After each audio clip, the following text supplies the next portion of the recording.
Am I the a-hole for not moving my wedding date? With updates.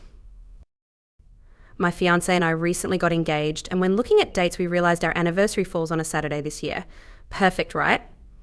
We immediately start planning because it's approximately 9 months out and we have to move quick to pull a wedding together. We told everyone the potential date this weekend and all seemed well. Monday, I get a phone call from my father. He insists that I move the date because my mother has a yoga retreat that weekend. I tell him that this date means a lot to me and I would prefer to keep it if there is any way to move the retreat.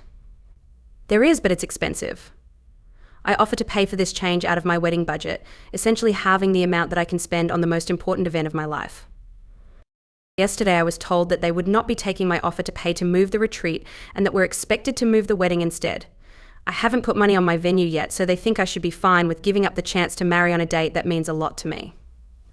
It became a massive fight. And now my parents and I aren't speaking. My father accused me of caring about a date more than I care about my mother. I told him that it felt as though they were choosing yoga over their own daughter. Would I be the a-hole if I keep my date and say that it's me or the retreat? Update. Hey everyone, it's been a while. I forgot my password, but a few people asked for updates on how my last post turned out. Unfortunately, a lot of you may not like the answer. Almost all of you said not to change the date and to enjoy my time without them there. I followed half of that advice. I eventually did relent to my family and change the date of the wedding. My fiancé, now husband, said that the date wasn't as important as my happiness, and the fighting with my parents was destroying that. Now, after 6 months, we both wish we hadn't because it was useless. They still didn't show up.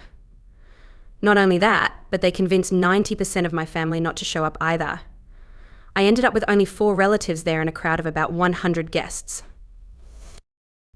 My mother claimed that I had been excluding her from planning by scheduling venue tours on days that my fiancé and I were both free, but I didn't realize she was working and by finding my dress by surprise on a just here to look trip without her being there. They hadn't shown any interest in planning, so I mainly didn't want to bother them. To them, this was clearly a sign that you don't want us there. So they went out of town on the new date.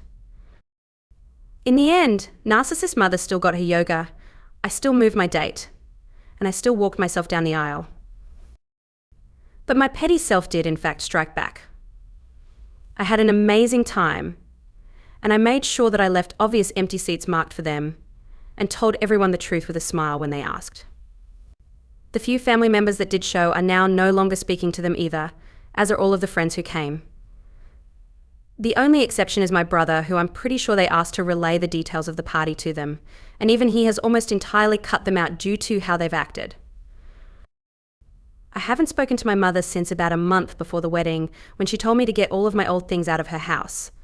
I speak to my father very rarely, and only over things like deaths in the family.